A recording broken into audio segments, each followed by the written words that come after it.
my name's Deanne Richards and I'm your infection preventionist.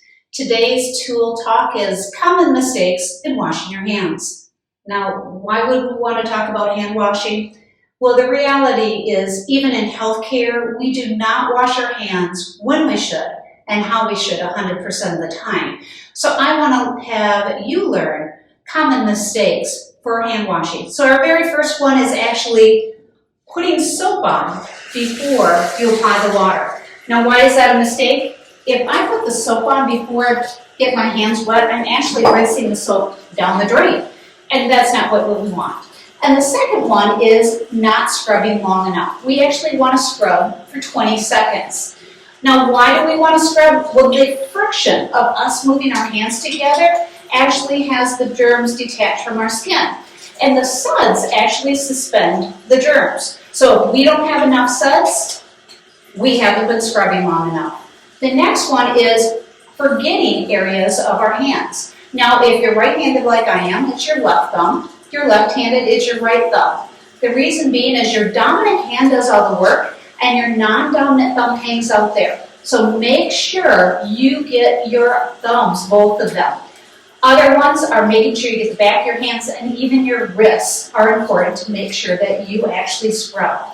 The next one is not rinsing all the suds down your drain. If you don't get rid of all those suds, it means that you left germs on your hand. And isn't that why we're cleaning our hands today? The next common mistake is going ahead and reaching to turn off that faucet. Now, you need to remember, your hands are clean. The faucet's dirty. You touch clean to dirty, it equals dirty. So you just defeated everything you did for washing your hands.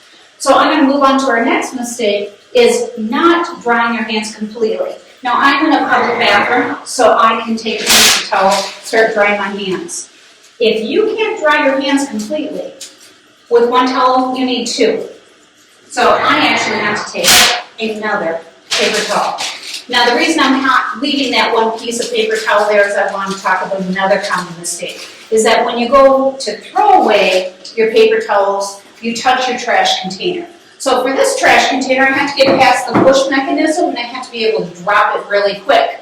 The likelihood I'm going to touch that dirty trash container is pretty big. So to avoid that, I actually encourage you to either disable that mechanism or just completely take the top off. Now let's go back to that faucet that's still running. Another thing we can do is take a clean piece of paper towel and turn it off. Now you may say, but Dan, you just threw away 2 pieces of paper towel. Why didn't you just use the ones that you used to dry your hands with? Well, it's a wicking mechanism. Your paper towel, when it's wet, and if you touch the faucet that could be wet also, the germs are actually sucked onto your paper towel and you could actually get your hands dirty.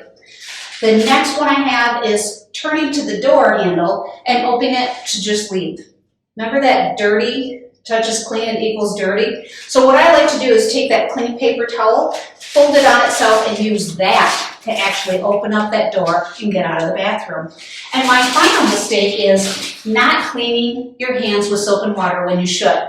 Now, you should always use soap and water every time you use the restroom. I don't care who you are. Your hands are dirty when you come out of the bathroom, so you have to wash. The other is when you prepare food. You need to wash with soap and water to get off those germs because not every germ is actually killed by hand sanitizer.